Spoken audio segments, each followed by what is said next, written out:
Hello. Okay, we're going to take you through a photo of our solar setup. So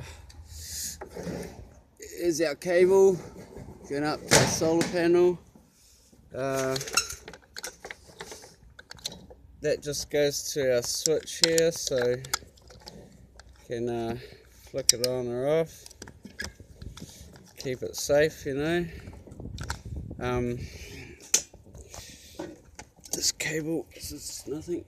Now that comes in here where it splits positive and negative through rectification to capacitors, where it feeds the ground and the main positive negative. Then it goes through that 30 amp fuse.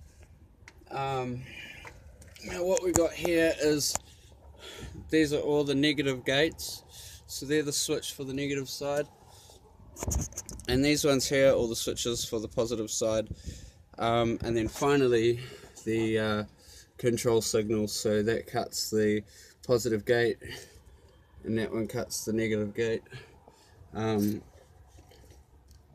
our final little output stages up here, just to kind of bring the power up to the right levels from the right places and stuff. So the cutoff switch is on by default. What I mean is the gates are open by default, so the power just charges by default. If the batteries are full, they'll turn the switch off and drains a little bit of power. If there's no power, then there's no need to waste power to keep the switch off, so it will only work if there's too much power. So that's quite cool. And this is controlled by this. These are two signals that feed those two, and this is the little Arduino Nano that I built to control the system. So that's getting its power here, and then it's got its signal that it reads there. Oh, excuse me. Just try to stick it up. So you can see that when the battery is too charged, it's green, and when the battery drops in voltage, it switches off. So that controls the negative gate, and that one controls the positive gate. So that way between ground, if one side of the battery system is more charged than the other, or if you're drawing power out of one half of the system, this gate system will compensate for that and only allow power into the side that needs power, whilst keeping the other side off. So it's pretty cool. It took a while to tune it, so there's still a little bit to go.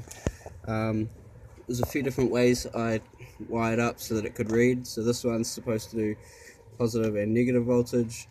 This one reads half the voltage, then the whole voltage, and then minuses the first half of the second half so you get the second answer. So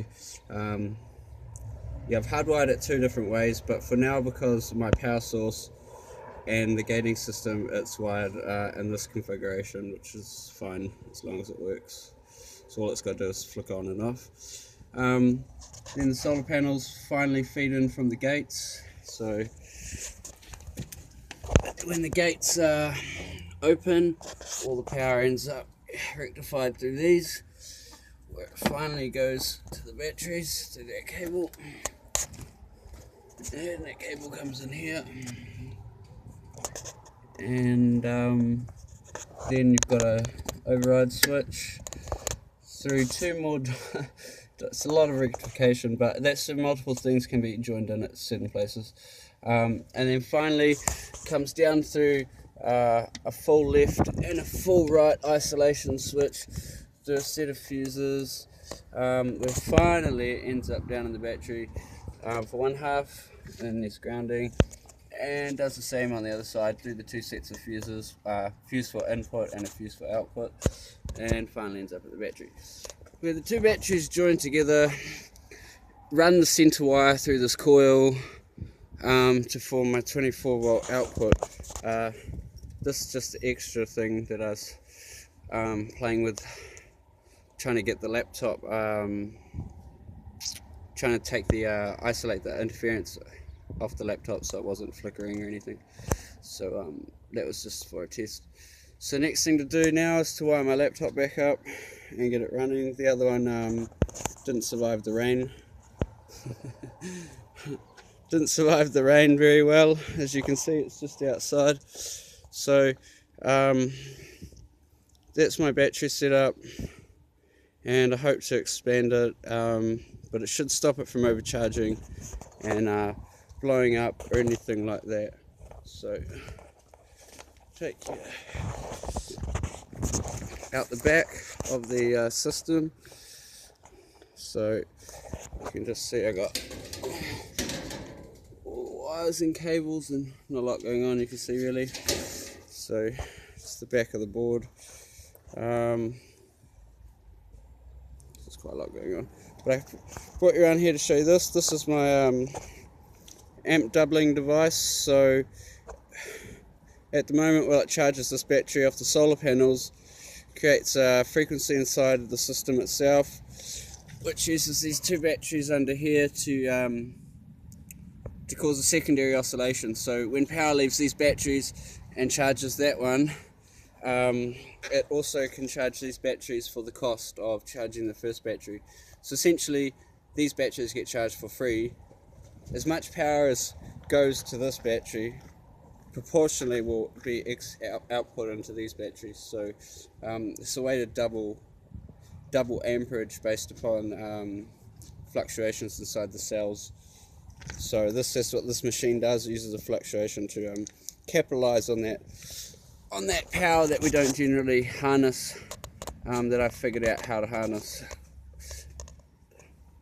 It's basically just a reaction that happens inside the battery at the center can be harnessed to create a secondary oscillation. So it's quite cool. And there we go. There's my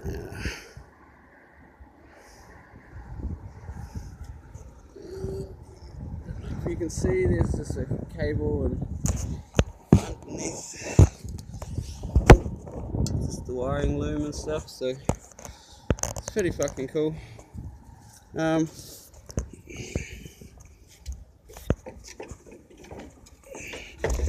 So I hope you guys enjoyed that. There's my just my main grounding, nothing special. Wire to the fence, you know, nothing hardcore.